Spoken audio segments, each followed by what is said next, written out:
បាទសូមគោរពជំរាបសួរពុកម៉ែបងប្អូនប្រជាកសិករនិងដេប៉ូចែកចាយជីថ្នាំកសិកម្មទាំងអស់បាទថ្ងៃនេះដែរ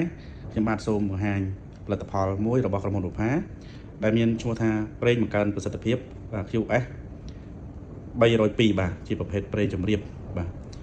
នេះដែរគឺវាមានអត្ថប្រយោជន៍ច្រើនសម្រាប់ពុកម៉ែបងប្អូនយកទៅប្រើប្រាស់ប្រេងជំរាបនេះដែរវាមានប្រសិទ្ធភាព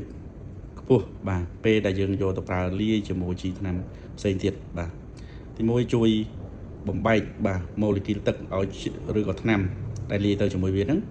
បញ្ជ្រាបចូលក្នុងថ្នាំកោសិកម្មល្អទី2វាធ្វើឲ្យមានប្រសិទ្ធភាពបានយូរបាទទី3វាជួយបង្កើនប្រសិទ្ធភាពថ្នាំបាទឲ្យខ្លាំងជាងមុន20ទៅ30%បាទអញ្ចឹងពិតជាល្អប្រើមែនទែនហើយជាពិសេសសម្រាប់រដូវភ្លៀងដូចបច្ចុប្បន្ននេះបាទសម្រាប់ពុកម៉ែបងប្អូនត្រូវការបាញ់បំពន់ដំណាំបាញ់ថ្នាំកម្ចាត់សត្វល្អិតបាទយើងគួរតែប្រើលាយបាទប្រើវាយកវាទៅប្រើលាយជាមួយបាទជីថ្នាំបាទជៀសវាងពេលប្រើរួចភ្លៀងមកវាជ្រះទៅអស់ហើយមួយវិញទៀតជាពិសេសពុកម៉ែបងប្អូនដែលបាទធ្វើដំណាំស្វាយកែលមៀតត្រូវការជំរុះស្លឹកស្វាយកែលមៀត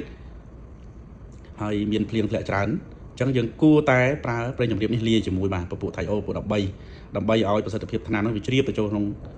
ស្លឹកស្វាយនោះបានល្អហើយងាយធ្វើឲ្យស្លឹកស្វាយនោះជ្រុះបាទអញ្ចឹងខ្ញុំលើកទឹកចិត្តចំពោះពុកម៉ែបងប្អូនដែលធ្វើស្វាយកែលមៀតបាទសម្រាប់ការជំរុះស្លឹកគួរតែប្រើប្រេងជំរាបបាទនេះបាទឬក៏គេហៅថាប្រេងបង្កើនប្រសិទ្ធភាពនេះបាទលាយទៅជាមួយបាទក្នុងមួយដបនេះដែរយើងអាចលាយទឹកបាន1000លីត្របាទ1000លីត្រហើយចំពោះការប្រើលាយជាមួយថៃអូនេះដែរប្រសិនបើជាយើងយកទៅបាញ់សម្រាប់បញ្ចេញផ្កាបាទខ្ញុំអត់លើកទឹកចិត្តឲ្យយកទៅលាយជាមួយទេបាទពីព្រោះអានេះវាជ្រាបខ្លាំងអញ្ចឹងកាលណាយើងលាយមួយថៃអូវាកាលណាយើងលាយបរិមាណច្រើនវាអាចក្តៅដែរអញ្ចឹងពេលដែលបញ្ចេញផ្កាយើងប្រើប្រេងជំរាបលាយជាមួយយើងអត់បានបន្ថយបរិមាណថៃអូអាចវាធ្វើឲ្យក្តៅធ្វើឲ្យជុះស្លឹកទុំស្លឹកបាទអញ្ចឹងចំពោះពុកម៉ែបងប្អូនដែលមានតម្រូវការនៃការប្រើប្រាស់បាទប្រេងជំរាបរបស់ក្រុមហ៊ុនបុប្ផាយកទៅប្រើប្រាស់បានបាទពិតជាមានប្រសិទ្ធភាពខ្ពស់ហើយទីទៀតខ្ញុំនឹងបាទធ្វើតេស្តឲ្យពុកម៉ែបងប្អូនមើលថាពេលដែលទឹកដែលមានប្រេងជំរាបនិងទឹកអត់ប្រេងជំរាបតើវាខុសគ្នាយ៉ាងម៉េចបាទអញ្ចឹងទីទៀតតាមដានអ្នកនរគ្នាបាទនេះជំរាបយើងនឹងចាក់វាបាទអញ្ចឹងចំពោះនេះខ្ញុំចាក់ចូលទឹកនឹងបន្តិចបាទខ្ញុំចាក់តែមួយជ្រែកទេអត់ចាក់ច្រើនទេបាទដាក់ពីតំណក់ចុះបាទហើយខ្ញុំនឹងកូរវាបាទកូរវាបាទអញ្ចឹងនេះចំពោះទឹកធម្មតាដែលយកអត់តលាយបាទនេះមើលស្ថានភាពស្លឹកវាគឺទឹកគឺអត់បានតោងជាប់នឹងស្លឹកហ្នឹងបានល្អទេបាទនេះគឺវាមានជាដំណក់អញ្ចឹងវាអត់បានជ្រាបទេបាទនេះហើយចាំមើលទឹកនេះគឺជាទឹកដែលលាយប្រេងជំរាបឲ្យ2ដំណក់បាទតិចមែនតើបាទចាំមើលខ្ញុំចលក់ទៅបាទនេះបាទគឺទឹកបំបែកអស់បាទឃើញទឹកnóស្អិតបាទនេះបាទទឹកនេះបាទទឹកវាសប់បាទវាអត់មានដំណក់ទេទឹកគឺវាពេញស្លឹកហ្នឹងហ្មងបាទនេះយើងដាក់តិចផងបាទហើយមួយទៀតចាំមើលខ្ញុំយកទឹកបាទទឹកហ្នឹងយកមកបន្តក់បាទបន្តក់នៅលើស្លឹកនេះបាទខ្ញុំបន្តក់នៅលើស្លឹកនេះតើវាមានសមត្ថភាពបំបែកម៉ូលេគុលទឹកយ៉ាងណាបាទខ្ញុំធ្វើការបន្តក់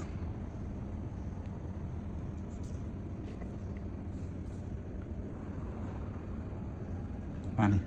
មើលទឹកនេះគឺវាមានសមត្ថភាពបំបែកបាទនេះបំបែកម៉ូលេគុលទឹកឲ្យវាបញ្ជ្រាបទៅចូលក្នុងថ្នាំកោសិកាអញ្ចឹងមួយដំណក់វាអាចបំបែកបានប៉ុណ្ណឹងអញ្ចឹងតម្រាំយើងបាញ់ទៀតទឹកផ្សែងឬក៏គ្រាប់ទឹកជាច្រើនដែលត្រូវលើស្លឹកហ្នឹងអញ្ចឹងច្បាស់ជាបាទវាជ្រាបបានល្អបាទនេះល្អមែនតើនេះមួយដំណក់ផងហើយចំពោះជាមួយខ្ញុំបន្តទឹកធម្មតាយើងវិញបាទនេះទឹកធម្មតាពេលដែលធ្លាក់ទៅគឺបាទវានៅនឹងអញ្ចឹងវាអត់បំបែកម៉ូលេគុលវាបានទេបាទនេះអញ្ចឹងមើលសភាពគឺខុសគ្នាបែបហ្នឹងបាទនេះបាទឆ្នៃណាពុកម៉ែបងប្អូនប្រហែលជាច្បាស់ហើយបាទការប្រើលាយជាមួយប្រេងជំរាបនិងអត់លាយប្រេងជំរាបបាទវាខុសគ្នាបែបម៉េចបាទនេះទឹកនេះគឺនៅតែប៉ុណ្ណឹងយើងបន្តទៅនៅប៉ុណ្ណឹងនេះអញ្ចឹងគឺវាខុសគ្នាឆ្ងាយហើយប្រេងជំរាបមួយគឺនៅក្នុងទីផ្សារមានច្រើនបាទមានច្រើនប្រភេទមែនទែនបាទមានច្រើនមែនទែនតែចំពោះពុកម៉ែបងប្អូនដែលមិនដឹងថាគួរជ្រើសរើសប្រេងជំរាបបែបណាដែលទទួលបានប្រសិទ្ធភាពល្អបាទអញ្ចឹងខ្ញុំសូមណែនាំប្រេងបង្កើនប្រសិទ្ធភាពបាទនេះបាទក្រុមហ៊ុនបុប្ផាបាទប្រេងបង្កើនប្រសិទ្ធភាព QS បាទ302បាទ ពិតជាមានគុណភាពល្អហើយជាពិសេសពុកម៉ែបងប្អូនដែល